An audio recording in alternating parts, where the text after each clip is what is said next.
আজকের তুরস্ক এবং তার পূর্বসূরি অটোমান সাম্রাজ্য দক্ষিণ এশিয়ার রাজনীতি ও মুসলিম সমাজে প্রভাব বিস্তারে আগ্রহী ছিল শত শত বছর ধরেই। কিছু সময় সেই আগ্রহ আড়ালে থাকলেও সাম্প্রতিক বছরগুলোতে আবারও তুরস্কের সক্রিয় উপস্থিতি চোখে পড়েছে ভারতীয় উপমহাদেশে। প্রশ্ন হলো, কেন তুরস্ক এত দূরের এই অঞ্চলে বারবার ফিরে আসে?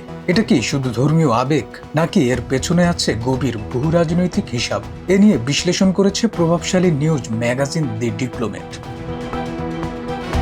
গত কয়েক সপ্তাহ আগেও বাংলাদেশে তারেক রহমানের ফেরা না ফেরা নিয়ে তুরস্কের গোয়েন্দা সংস্থার তৎপরতার বিষয়টির বেশ উচ্চারিত হয়। সোশ্যাল মিডিয়ায় এর পক্ষে বিপক্ষে নানা তর্ক বিতর্কেরও সৃষ্টি হয়। কিন্তু এশিয়ায় দেশটির উপস্থিতি কি হঠাৎ করেই? দি ডিপ্লোম্যাট বলছে, গত এক বছরে দক্ষিণ এশিয়ায় তুরস্কের ভূমিকা নিয়ে একাধিক আলোচিত ঘটনা ঘটেছে। ভারতীয় তদন্ত সংস্থাগুলো দাবি করেছে 2025 সালের 10 নভেম্বর দিল্লির লালকেল্লায় বিস্ফোরণের ঘটনায় একজন তুর্কি হ্যান্ডলার সমন্বয়কের ভূমিকা থাকতে পারে।